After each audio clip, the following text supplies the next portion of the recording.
모든 육체에게 먹을 것을 주신 이에게 감사하라. 그 인자하심이 영원하미로다. 들의 백합화도 입히시고 먹이시는 하나님, 하늘을 창조하시고 빛과 강명을 두시고 단비를 내리시는 하나님, 땅을 빚어 만드신 후 항무지로 두지 아니하시고 각종 곡식과 채소를 있게 하시니 영원 무궁토록 찬양합니다. 올해에도 풍성한 수확을 거두시게 하신 하나님께 감사 예배를 드립니다.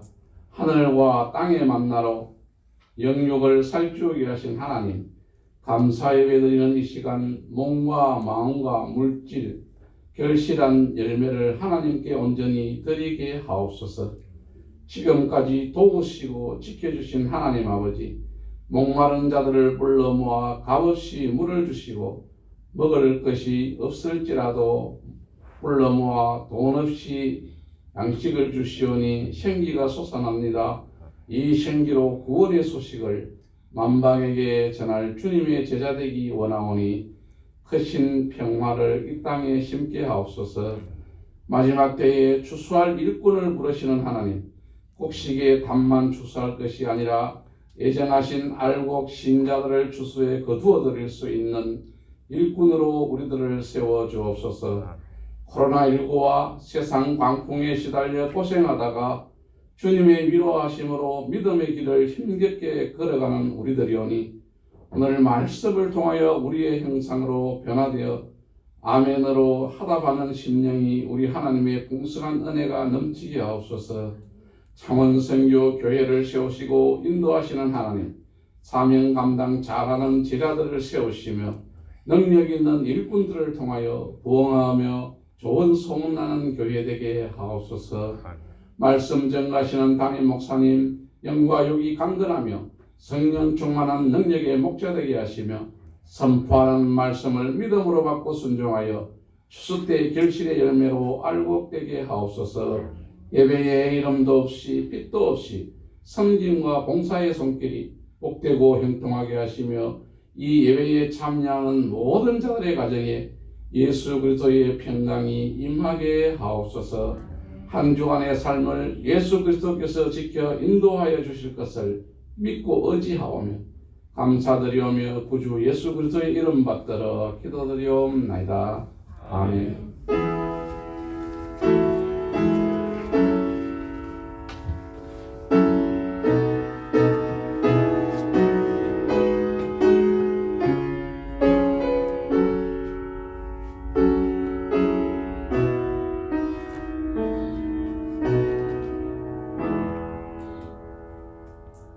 오늘 우리에게 주실 하나님의 말씀은 고린도후서 6장입니다. 고린도후서 6장입니다.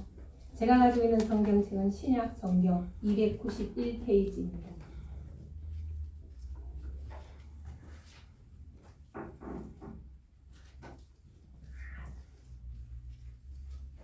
찾으신 줄 알고 교독하겠습니다. 우리가 하나님과 함께 일하는 자로서 너희를 권하노니 하나님의 은혜를 헛되이 받지 말라. 이르시되 내가 은혜를 베풀 때에 너희에게 듣고 원하는 날에 너를 허락하였으니 보라 지금은 은혜 받을 만한 때요 보라 지금은 구원의 날이라. 우리가 이 직분이 비방을 받지 않게 하려고 무엇에든지 아무에게도 꺼리키지 않게 하고 오직 모든 일에 하나님의 일꾼으로 자칭하여 많이 견디는 것과 환난과 궁핍과 고난과 내 맞음과 갇힘과 난동과 수고로움과 자지 못함과 먹지 못한 가운데에서도 깨끗함과 지식과 오래 참음과 자비함과 성령의 감화와 거짓 없는 사랑과 진리의 말씀과 하나님의 능력으로 의의 무기를 좌우에 가지고 영광과 욕심으로 그랬으며 악한 이름과 나오는 이름으로 이르리라. 우리는 속이는 자와 같이 참되고 무명한 자 같으나 유명한 자요 죽은 자 같으나 보라 우리가 살아있고 징계를 받는 자 같으나 죽임을 당하지 아니하고 심한 자 같으나 항상 기뻐하고 가난한 자 같으나 많은 사람을 부유하게 하고 아무것도 없는 자 같으나 무엇을 가진 자라. 고린도인들이여 너희를 향하여 우리의 입이 열리고 우리의 마음이 넓어졌으니 너희가 우리 안에 적어진 것이 아니라 오직 너희의 심정에서 적어진 것이니라. 내가 자녀에게 말하듯 하노니 보답하는 것으로 너희도 마음을 넓히라. 너희는 믿지 않는 자와 멍에를 함께 믿지 말라. 의와 불법이 어찌 함께하며 빛과 어둠이 어찌 사귀며. 그리스도와 벨리알이 어찌 조화되며 믿는 자와 믿지 않는 자가 어찌 상관하며. 하나님의 성전과 우상이 어찌 일치하게 되어 하나님은 살아계신 하나님의 성전이라. 이와 같이 하나님께서 이르시되 내가 너희 가운데 거하며 두루 행하여 나는 그들의 하나님이 되고 그들은 나의 백성이 되리라. 그러므로 너희는 그들 중에서 나와서 따로 있고 부정한 것을 만지지 말라. 내가 너희를 영접하여 너희가 아버지가 되고 너희는 내게 자녀가 되리라. 전능하신 주의 말씀이니라 하시느니라. 아멘. 담임 목사님께서 고린도 후서 이야기라는 주제로 말씀 전해 주시겠습니다. 은혜의 시간 되시기 바랍니다.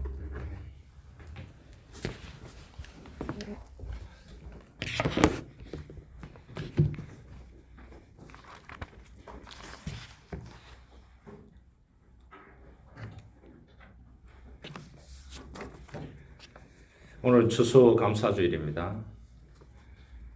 이스라엘 백성이 가나안 땅에 가서 아브라함이 처음 농사를 지어가지고 하나님께 바치는, 그래서 번제라 그렇게 얘기했습니다. 소제도 드리고요. 이게 발달이 되어서 그리스도인들이 전 세계에 흩어져서 먼저 농사를 지으면은 먼저 하나님께 드리는 이런 제도적인 부분이 정착이 되어졌습니다. 그 중에 이제 가장 큰 일이 영국의 청교도들, 개신교도들이 이 가톨릭에 의해서 핍박을 받을 때에 102명이 배를 렌탈을 해가지고 이 사람들이 떠났죠. 떠났는데 그것이 이제 플리머스라고 하는 미국 땅에 도착했습니다. 그러니까 가보니까 원주민들이 있고 그 농사 짓고 있는 거예요. 그래서 이 사람들이 이제 농사를 지어서 그대에 하나님께 바치면서 하나님께 예배를 드렸는 것이 추수감사주일이 되었습니다. 추수감사주일의 목적은 뭐냐? 내가 주인이 아니고 내 모든 것을 있게 하시는 분의 주인은 누구냐? 하나님이다. 이게 고백이 되어져야 된다는 겁니다. 그런 것 같아요. 요즘 나누는 대화들, 만나는 사람들, 또한 관계를 맺고 있는 이러한 사람들 쭉 보면은 너무 많이 변하고 있습니다. 보통 깜짝 놀라는 것이 아니고요. 그래서 많은 안타까움을 가지고 있다, 이렇게 보면 되겠습니다. 첫 번째 뭐냐? 자기밖에 몰라요. 이 사람이 그리스도인이든지 아니든지. 두 번째 뭔줄 압니까? 돈밖에 몰라요. 그러면 돈이면 다 해결되는 줄 그렇게 알고 있어요. 그 다음에 뭐냐? 이 자기 바운더리에 있는 사람, 거기에 이익 추구를 위해서 수많은 사람들도 희생시킬 수 있는, 이것이 이제 구조화되어 가고 있는 것입니다. 네 번째 뭐가 있느냐? 신앙인들이 하나님이 있다는 것. 참 부끄럽고 안타까운 일이라고 저는 그렇게 생각합니다. 우리가 살아도 주를 위해 살고 죽어도 주를 위해 죽나니 그러므로 사나 죽으나 주의 것이로다.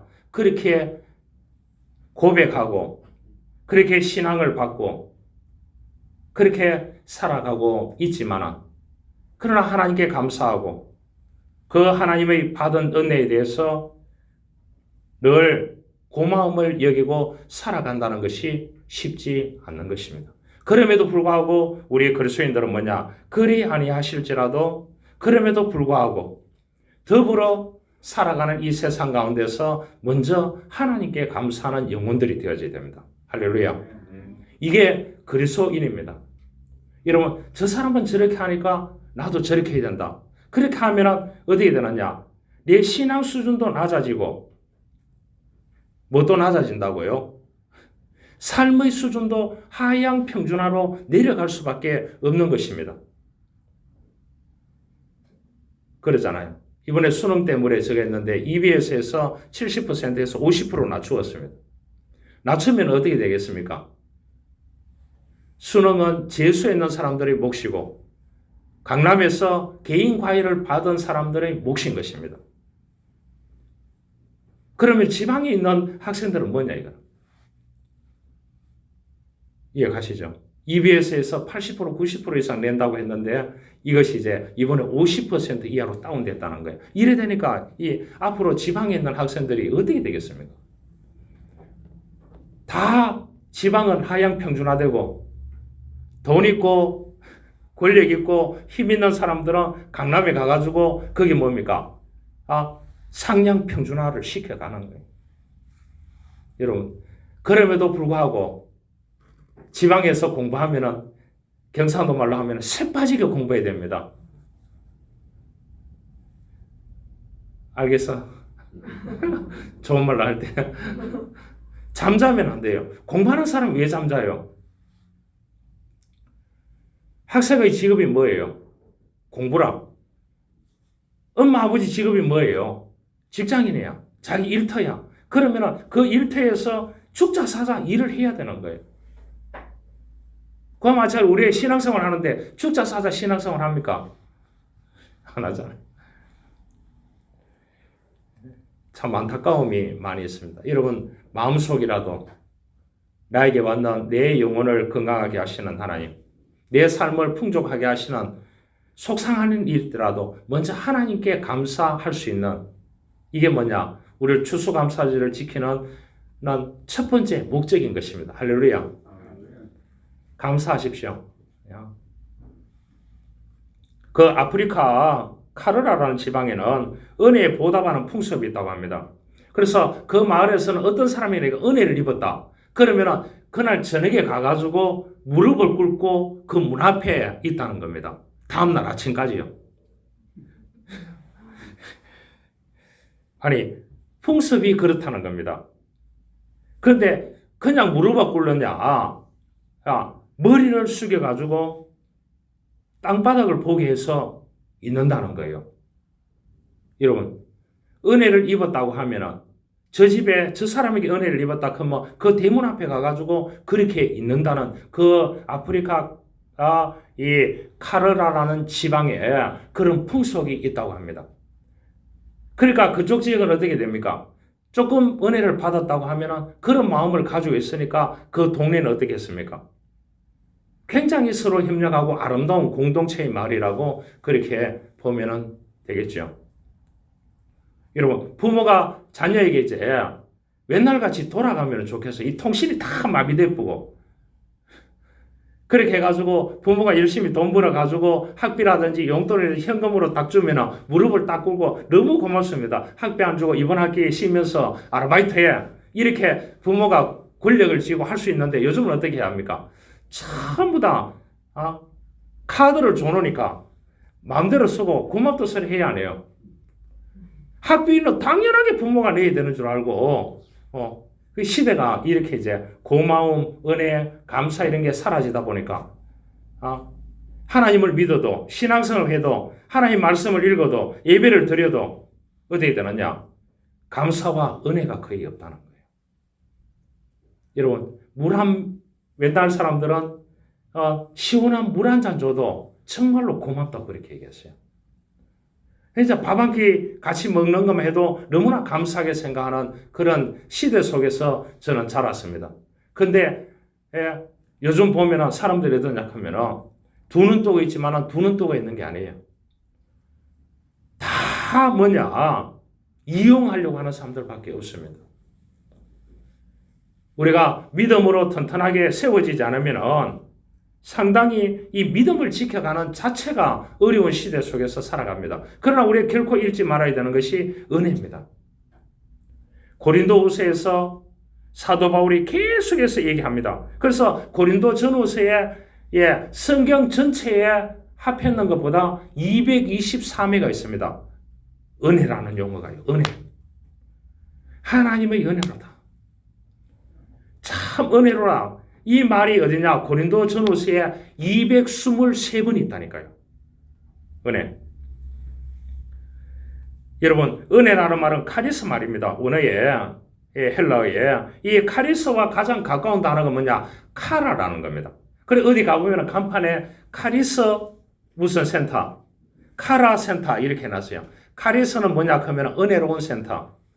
또 카라는 뭐겠습니까? 기쁨의 센터라는 뜻이, 기쁨이라는 뜻이에요. 은혜에서 뭐가 나왔느냐? 기쁨이 나왔다는 거예요. 기쁨은 또 뭐가 나왔느냐? 야, 은혜 받았는 데 대해서 하나님께 감사하면서 살아가는 이 감사가 나왔다는 겁니다. 그래서 은혜, 기쁨, 감사는 하나의 동일 언어라고 보면 되는 것입니다. 감사. 그래서 바울은 모든 곳에 하나님을 만나고 난 후에 예수 그리스도가 메시아인 것을 깨닫고 난 후에 그는 직진의 인생을 살았지, 머무는 인생이나 디펜스 물러서는 인생을 절대로 살지 않았습니다. 그가 예수 그리스도를 받아들이고 난 후에는 앞만 보고 직진하는 인생을 살았습니다. 오늘 보세요. 환난과 궁핍과 고난과 매맞음과 난동과 수고스러움과 쫙 있습니다. 제가 느끼는 것은요, 두 가지입니다. 자지 못하고 먹지 못하면 어떻게 될까요? 이런 고문을 한다고 하면 어떻게 되겠습니까? 제일 환난과 핍박은 견딜 수 있겠는데 자지 못하게 하고 먹지 못하게 한다. 어떻게 되겠습니까? 여러분, 우리가 이 성경을 그대로 읽지만 바울이 예수 그리스도를 영접한 후에 어떻게 되느냐? 앞만 보고 가는데 어떻게 됩니까? 하나님이 환난 얻게 해야죠. 궁핍 얻게 해야죠. 고난 얻게 해야죠. 푹 자게 만들어야 되지 않겠습니까? 바울이 가는 것보다 먹을 것이 풍성하도록 해줘야 되지 않겠습니까? 하나님은 역설적입니다. 여러분, 어디 가서 환난이 있고 궁핍이 있고 고난이 있고 수고가 있고 자지 못함이 있고 먹지 못함이 있더라도 누구를 생각했냐? 예수 그리스도를 생각해야 돼요. 그것도 우리에게 준 하나님의 영광이라는 것을 사도 바울은 받아들이고 있습니다. 은혜로 받아들이고 있습니다. 우리가 부름받고 하나님을 위해서 이 땅에서 살아가는 것 자체가 뭐냐? 하나님의 은혜로다. 그렇게 바울은 늘 이야기했습니다. God bless you라고 미국 사람들은 헤어질 때 그렇게 얘기합니다. God bless you라고. 세계 사람들은 그렇게 얘기하죠. God bless you라고. 이 말은 뭡니까? 하나님의 은혜가 함께하라. 하나님의 축복이 당신과 함께하라. 내하고 오늘 헤어지지만은 God bless you. 하나님의 은혜가 함께하고 니를 다시 만나기를 원한다. 이렇게 인사한다. 얼마나 좋은 겁니까? 여러분, 사람이 세상에 사는 동안 직책이 있어야 일을 합니다. 직책이 없으면 일을 하지 않아요. 그래서 사람들에게 일할 수 있는 직책들을 다 주셨고 교회도 직책을 다 주셨습니다. 이처럼 그래서 하나님과 함께 일하는 사람들에게 그 생명을 위해서 직책을 주셨습니다. 교회 공동체, 가정 공동체, 일 공동체에 직책을 줬습니다. 그 직책이 뭡니까? 환난이 있고 궁핍이 있고 고난이 있고 자지 못함이 있고 여러 가지가 있더라도 어떻게 되느냐? 그 사명을 감당해야 된다는 포괄적인 의미로 바울은 우리들에게 교훈하고 있습니다. 그런데 어떻게 됐습니까? 고린도 교회를 바울이 2년 정도 있으면서 세워놓고 떠났다가 다시 고린도후서 이 편지를 보내고 난 후에 다시 오게 됩니다. 방문하게 됩니다. 그 먼 거리를요. 그런데 여기에 조그마한 교회 안에 파가 4가지, 바울파, 아볼로파, 게바파, 그리스도파, 이 4개 파가 있었습니다. 파벌이 형성되었습니다. 그래서 논쟁이 엄청나게 심한 겁니다. 그 논쟁이 심한 그 교회를 향해서 바울이 뭐라고 하느냐? 하나님의 은혜를 헛되이 하지 말라고 그랬어요. 왜 그러냐? 사람이 그런 것 같아요. 모임을 하든지 이 커넥션 관계를 맺든지 이래 하는데 사람이 욕심이 없어져야 돼요. 그래야 교류가 잘 되는 겁니다. 내 거 먼저 챙기려고 하는 그 조직이나 공동체나 거기에서 자기 중심성이 강하다고 하면 그 공동체나 조직은 어떻게 됩니까? 와해될 수밖에 없다는 사실입니다. 여러분, 우리 예수 믿는 사람들이 어디 가든지 요거도 먹고 좀 손해보고 사시길 바랍니다. 할렐루야. 그러면 하나님께서 우리들에게 영광의 은혜를 주십니다. 하나님은 손해보게 하시는 하나님은 절대로 아닌 것입니다. 내가 이 땅에 살면서 내가 벌어서 내가 정확하게 다 하고 이렇게 한다 하면 그 위에 하나님의 은혜와 기적과 놀라운 축복이 어디 있겠습니까? 여러분, 플러스 알파를 생각하시길 바랍니다. 내가 일을 좀 덜 했지만 영적으로 살려고 노력하고 늘 감사하면서 하나님의 은혜대로 살려고 노력하는 그 자에게 하나님은 플러스 알파를 주는 거지. 인간의 얍삽한 생각을 가지고 이렇게 계산하고 저렇게 계산하고 이렇게 하는 자에게 하나님께서는 축복을 절대로 주지 않습니다. 왜냐? 자기 노력한 만큼 먹고 살도록 하고 어려우면 하나님이 도와줄까요? 그런 사람 왜 도와주겠습니까? 부족함에도 불구하고 하나님을 의지하고 감사하고 하나님의 은혜로라 그렇게 하는 자에게 하나님은 도와줄 수밖에 없는 것입니다. 그래서 이 고린도 교인들은 어떻게 되느냐? 파벌이 있지요. 항상 남을 헐뜯지요. 남과 비교하지요. 자기 중심성이 강해서 모이면 회의하면 자기 주장이 강하지요. 그렇게 이야기를 하는 겁니다. 그러니까 그 교회는 하나님의 은혜도 없고 감사도 없고 기쁨도 없는 그러한 교회였습니다. 그래서 이 고린도 전후에서에서 바울이 하는 말이 은혜라는 용어를 223번을 썼습니다. 그러면서 여러분들은 기쁨과 감사와 이 하나님의 은혜를 아울러서 살아가기를 원한다고 이렇게 신앙생활을 하면서 그쪽 지역에 우상과 귀신과 미신과 이런 게 얼마나 많았습니까? 고린도 지역은 그렇거든요. 철학적인 신들 이런 게 많았습니다. 로마 그리스도 신화 이런 게 많았습니다. 여러분 정신 차리지 않으면 여러분들이 신앙이 잡아먹힐 거라고 그렇게 얘기했습니다. 제가 자랄 때만 하더라도 어떠냐? 샤머니즘이 워낙 강했습니다. 그때 교회 다니는 사람들도 거의 다 어떻게 되느냐? 이사하는 날짜에 자녀들 결혼하는 날짜에 어떻게 되느냐? 철학관에 가서 물어보는 거예요. 그걸 왜 물어보는데 예수 믿는 사람들이 그랬다니까요. 왜냐하면 저는 이해를 못했습니다만 한국 사회 자체가 샤머니즘이 발달되어 있었다니까요. 유교 문화가 발달되어 있었다니까요. 이 철학관 문화가 발달되어 있었다니까요. 그러니까 예수 믿으면서도 거기 가서 다 물어보고 가게를 열고 이 가게가 하면 대박이 터질 건가 물어본다는 거예요. 그래서 저는 그런 게 이해가 되지 않았습니다. 그런 것들이 지금은 많이 빠졌습니다. 빠져도 지금도 어른들 가운데 그런 사고를 가지고 있는 사람들이 굉장히 많이 있다는 거예요. 그리스도인들 가운데. 그래서 바울이 뭐라고 하느냐? 이런 거 다 정리해라.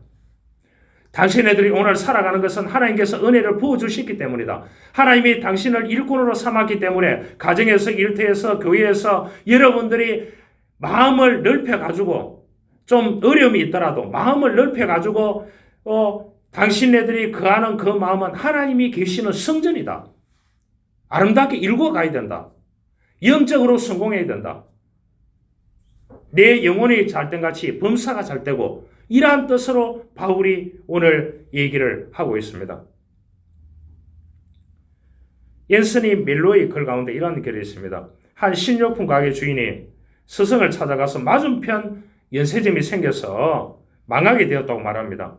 그래서 10년 동안 지켜온 가게인데 그 맞은편에 그 연세점이 생겨가지고 어렵다고 그렇게 얘기했습니다. 그러니까 스승이 그런 충고를 했습니다.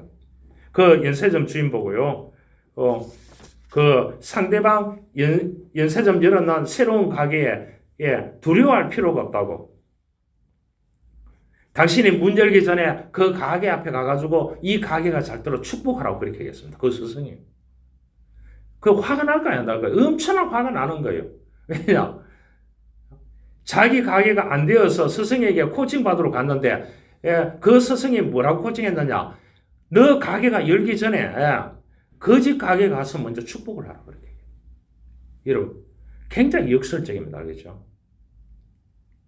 그런데 실제로 그렇게 했다는 겁니다. 문 닫을 때도 그렇게 했다는 겁니다. 문 닫고 갈 때도 상대방 연세를 가가지고 거기를 축복하고 그렇게 갔다는 겁니다. 그런데 그렇게 하고 한 1년쯤 흘렀는데 두 가게가 다 잘 되었다고 합니다. 할렐루야.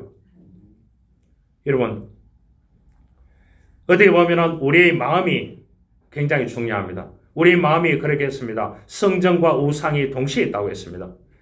우리의 마음은 살아계신 하나님의 성전이라고 했습니다. 그 성전을 어떻게 일구어 갈 거냐? 그렇다고 하면 우리의 마음밭을 고쳐야 됩니다. 마음의 1번이 뭐가 있어야 되냐? 하나님의 은혜가 먼저 있어야 됩니다. 오늘 고린도후서에서 우리들에게 주시는 말씀입니다.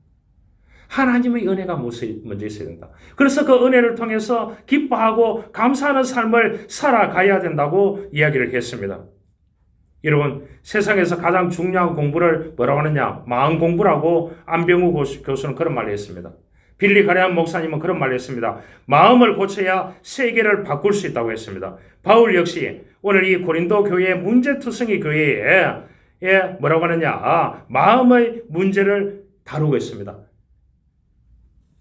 여러분들의 옹졸한 마음, 편협한 마음, 그것은 어떻게 보면 재앙의 그루터기가 될 수 있다. 마음을 넓히라고 얘기를 하고 있습니다. 마음의 자물쇠를 풀고 피차 마음을 넓은 마음을 가지고 하나님의 은혜대로 살아가야 된다고 그렇게 이야기를 해 주었습니다. 여러분, 이 고린도후서 12장에 가보면 또 바울이 그래 하나님의 은혜로라 계속 외치는데 바울에게 뭐가 있느냐? 몸에 질병 때문에 하나님께 기도한 내용이 있습니다. 하나님, 이 질병을 좀 떠나가게 해달라고. 내가 하나님을 위해서 사는데 이 질병 때문에 너무 힘든다고. 그래 바울은 어디 가서 복음을 전하다가 쓰러져 보는 거예요. 그러면 믿지 않는 사람들이 바울을 또 데리고 가서 또 도와주는 거예요. 이렇게 세워주고 뭐 간질병부터 시작해가 모든 병, 종합병원을 가지고 있는 사람이 누구냐? 이 사도 바울이었습니다. 그래서 이 바울의 절박한 기도는 저도 이해한다 생각합니다. 그러잖아요. 다른 데 가서는 기도해주고 기적을 일으키는 이 사도 바울이 자기 몸 때문에 자지도 못하고 먹지도 못하고 환난과 궁핍과 고난과 여러 가지 들려오는 소식들이 다 사도 바울 네가 언제 예수 만나서 사도가 됐느냐고 이렇게 욕하는 무리들이 많지요. 잠이 오겠습니까? 그런데 그렇게 간절하게 기도했는데 하나님의 응답이 뭐였습니까? 내 은혜가 내게 족하도다. 이는 내 능력이 약한 데서 온전하여짐이라. 네 약한 대로 살아라. 그 약한 데서 내가 능력 주는 만큼 살아라. 이렇게 됐어요. 그를 뭐냐? 사도 바울이 받아들였습니다. 여러분 가난합니까? 그대로 한번 살아보십시오. 하나님이 언젠가 그때마다 능력 주실 줄 믿습니다. 여러분 지식이 약합니까? 그대로 최선 다해서 한번 살아보십시오. 하나님께서 어느 날 내 지식에 30배, 60배 말씀대로 축복을 주실 줄 믿습니다. 여러분 여러 가지 어려움이 있습니까? 그 어려움이 있는 가운데서 하나님을 붙잡고 그것도 하나님의 은혜대로 한번 받아들여 보시기를 바랍니다. 그러면 하나님께서 그 은혜 가운데서 기쁨과 감사가 넘치게 풍성하게 만들어 주실 하나님이 배후에서 역사하고 계시는 것입니다. 할렐루야. 그를 우리가 믿고 살아가는 것이 그리스도인인 것입니다. 예수님의 역사는 정말로 은혜의 역사인데 역설적입니다. 알겠죠? 역설적입니다. 예수님이 하신 말씀들 또 사도 바울이 했는 말씀들 가운데 보면 굉장히 역설적인 것이 너무나 많이 있습니다. 세계 교회사와 우리 한국의 교회사에 기록된 위대한 신앙인들의 역설적 신앙들이 너무 많습니다. 한 가지를 소개하려고 합니다. 1866년으로 한번 돌아가 봅시다. 타임머신을 타고요. 1866년입니다. 1966년이 아니고요. 그러니까 100년이 훨씬 지났죠. 8월 27일입니다. 1866년 이 8월 27일 신학생들은 이 날짜를 잊을 수가 없습니다. 대동강 이 평양 우리가 가보지 않았습니다. 그렇죠? 평양에 뭐가 들어가느냐? 그 물이 들어가는 강을 따라서 바닷물이 들어가는 그렇죠? 옛날 배들이 이 무역 배들이 다 거기 들어갔습니다. 그래서 대동강 평양의 한 포구에 큰 배 한 척이 정박해 있는 겁니다. 한국 배가 아닙니다. 제너럴 셔먼호라고 하는 그러한 상인배입니다. 이 배는 조선의 개항과 통상을 요구하며 총과 포를 쏘아대기 시작했습니다. 그러다가 이 배는 9월 2일에 양각도 모레토에 좌초되었습니다. 이 배에서 탈출을 시도하던 영국인 토마스 선교사가 있었습니다. 그 사람은 이제 이 상선을 타고 가는 곳마다 그 지역마다 성경을 들고 복음을 전하는 엘리트였습니다. 27살. 그날 이 토마스 선교사가 27살에 순교하는 날이었습니다.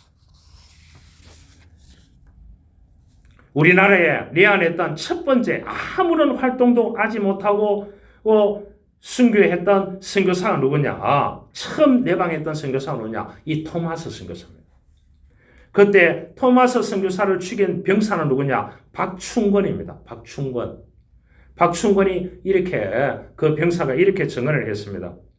기록이 남아 있습니다. 내가 서양 사람을 죽이는 중에 한 사람을 죽인 것은 내가 지금 생각할수록 이상한 감이 들었다. 내가 그를 찌르려고 할 때 그는 두 손을 마주 잡고 무슨 말을 한 후에 붉은 배를 입힌 책을 가지고 붉은 배를 입힌 책이 뭡니까? 성경이잖아요. 왜냐 빨간 성경.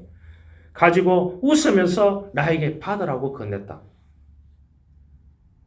내가 죽이기는 하였으나 이 책을 받지 않을 수가 없어서 받아왔노라. 그렇게 기록했습니다. 여러분, 토마스 선교사를 죽였는 박충근은 한문으로 된 성경을 영문줄사였던 박영식이라는 친구에게 건네주었습니다. 박영식은 종이가 귀하던 시절에 한문 성경의 이 종이를 떼서 도배를 쫙 했습니다. 나중에 최지랑이라는 사람에게 이 집을 팔았습니다. 집을 지어가 도배를 해가 팔았다니까요. 그러니까 누가 샀느냐? 최지랑이라는 사람이 샀는 겁니다. 최지랑은 이 집을 개조해서 여관으로 영업을 하게 됩니다. 이후에 사무엘 마포 삼열 선교사가 평양에 와가지고 이제 첫날 밤을 보내게 됩니다. 해외 선교사니까요. 평양에 와가 첫날 밤 보냈는데 이 여관에서 보내게 되는 겁니다. 여러분 공교롭게도 그런데 토마스 선교사가 던져준 성경으로 도배한 방에서 이 두 선교사가 숙박을 하게 됐다는 거예요. 보니까 벽지가 아니라 성경이었습니다. 여러분 그러니까 마페 선교사는 이 집을 안 되겠다. 매입을 해야 되겠다. 그래서 이 최지랑이 여관 주인에게 고액을 주고 이것을 매입을 해가지고 그것은 뭐냐? 최초로 교회를 세웠습니다. 그 교회 이름이 뭐냐? 널다리 꼴 교회입니다. 널다리 꼴 교회입니다. 평양에 그런 골이 있는 데가 있는가 봐요. 널다리 꼴 교회입니다. 이 교회는 나중에 이름을 바꿔서 유명한 주기철 목사님이 심호했던 웅천 출신이잖아요. 주기철 목사님. 그렇게 하니까 장대현 교회가 되었습니다. 장대현 교회는 들어보셨잖아요. 그래서 1907년 길선주 목사님이 대부흥을 일으켰던 그 유명한 교회가 1907년도 평양의 장대현 교회였습니다. 그래서 이 장대현 교회를 통해 가지고 주일날 모든 가게가 문을 닫았습니다. 사실 주일날 시장의 모든 가게, 그 유명한 평양시장의 문을 닫았다. 그래서 또한 이 토마스 선교사를 죽였던 박충권, 여관집 주인이 누구예요? 최지량. 이 사람이 장대현 교회의 장로가 되었습니다. 장로님이 되었다니까요. 여러분, 이거를 우리가 인본주의적으로 설명을 할 수가 없는 거예요. 여러분, 예수님의 말씀이나 이 성경 말씀, 바울이 하는 이야기나 굉장히 역설적입니다.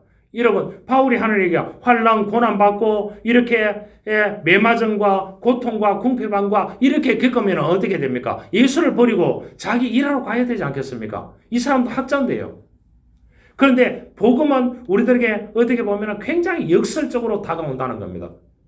여러분 박충근이가 토마스 선교사를 죽였는 그 사람이 나중에 뭐가 됐다고요? 장대영 교회의 장로님이 되셨는데요. 그 여관집 주인 최지랑이 또한 그 선교사를 통해서 예수님을 받아들이고 장대영 교회의 장로님이 되었습니다. 여러분 지금도 장로님이 되려고 하면 그냥 장로님이 되는 게 아니에요. 목사는 이제 사례를 받고 심하지만 장로님들은 돈 내놓고 가정이고 뭐가 다 헌신해가 교회를 지켜가야 되는 그야말로 교회의 주춧돌이기 때문에 신앙도 있어야 되고 물질도 내놔야 되고 정신도 내놔야 되고 시간도 내놔야 되고 그렇게 해야 되는 것입니다. 여러분 장로님 쉽게 보면 안 되는 것입니다. 그냥 그래서 장로가 되면 기름을 붓는 겁니다. 목사와 똑같이요. 기름 부었어요. 그래서 여러분 장로님들을 존경해야 되는. 그게 누구나 장로 되는 게 아니에요. 돈 있다고 장로 되고 그런 게 아닌 거예요. 영적으로도 충만하고 모든 게 다 갖추어져야 장로님이 될 수 있는 겁니다. 여러분 장대영 교회가 한두 명 모이는 교회인 줄 압니까? 수백 명, 수천 명 모이는 교회가 되었습니다. 그곳에서 투표를 해서 3분의 1을 얻어야만이 되는데 무기명 투표를 하는데요. 저 사람 신앙생활 하는 거 보고 하는데 거기에서 이렇게 박충근하고 최재량이가 장대영 교회의 장로님이 되셨다. 어떻게 보면 복음은 역설적입니다. 여러분 사람이 잘 짜맞춘 드라마도 이러한 역사가 일어날 수 없는 것입니다. 이건 누구의 드라마라고요? 하나님의 드라마입니다. 우리는 어떻게 보면 이 땅에 아픔도 있고 여러 가지 고난도 있고 여러 가지 불편한 점도 있고 여러 가지가 있어요.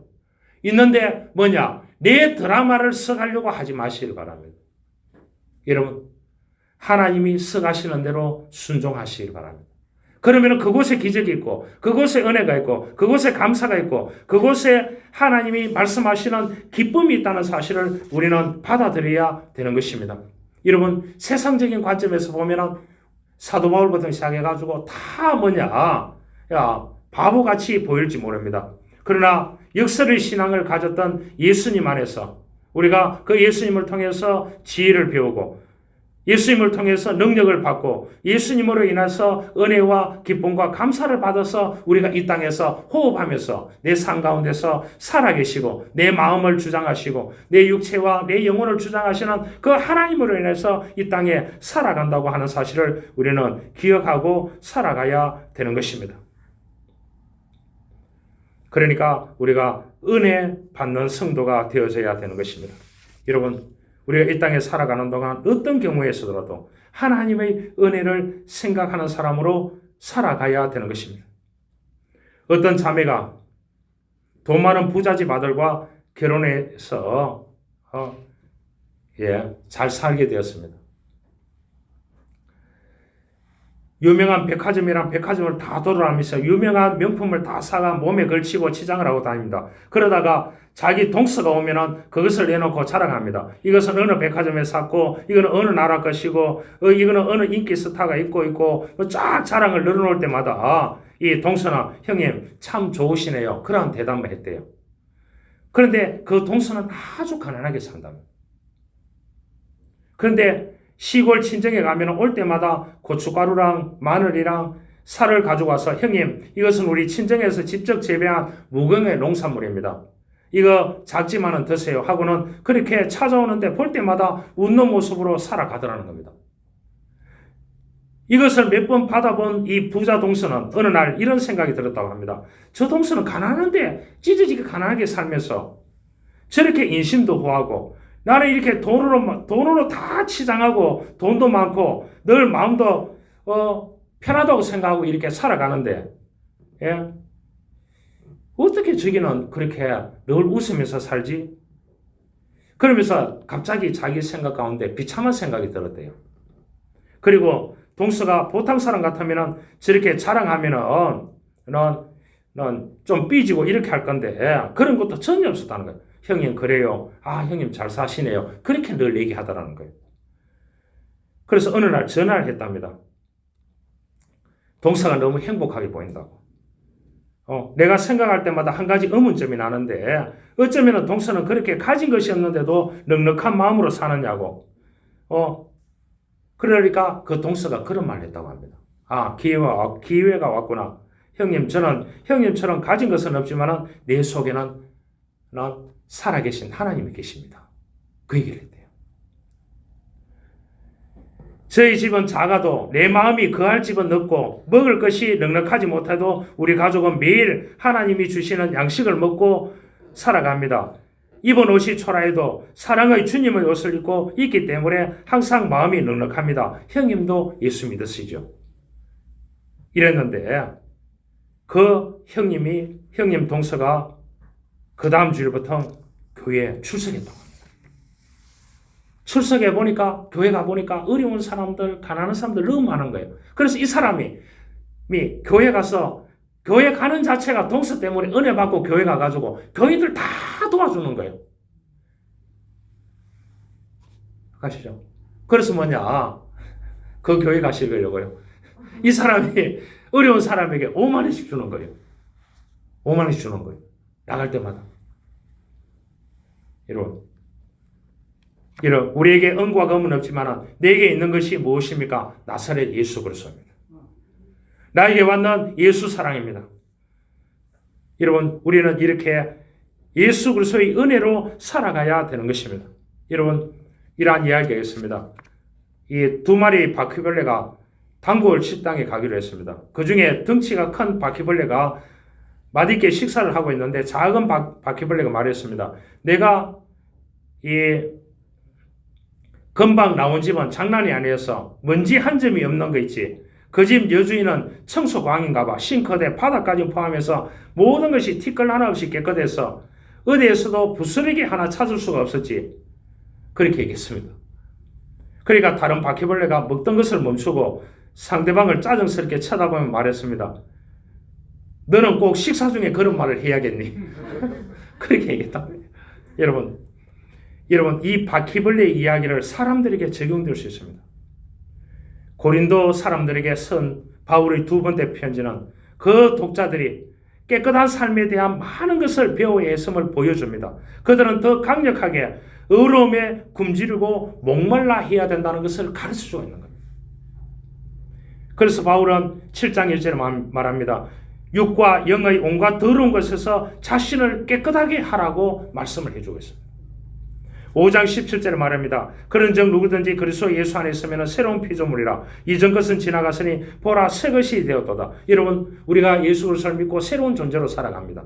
용기를 내시기 바랍니다. 힘을 내시기를 바랍니다. 지혜를 내시기를 바랍니다. 믿음을 받았으면 새로운 피조물로 새로운 영을 가지고 우리가 이 땅에서 살아가야 됩니다. 그러면 뭐라고요? 과거를 다 버려야 됩니다.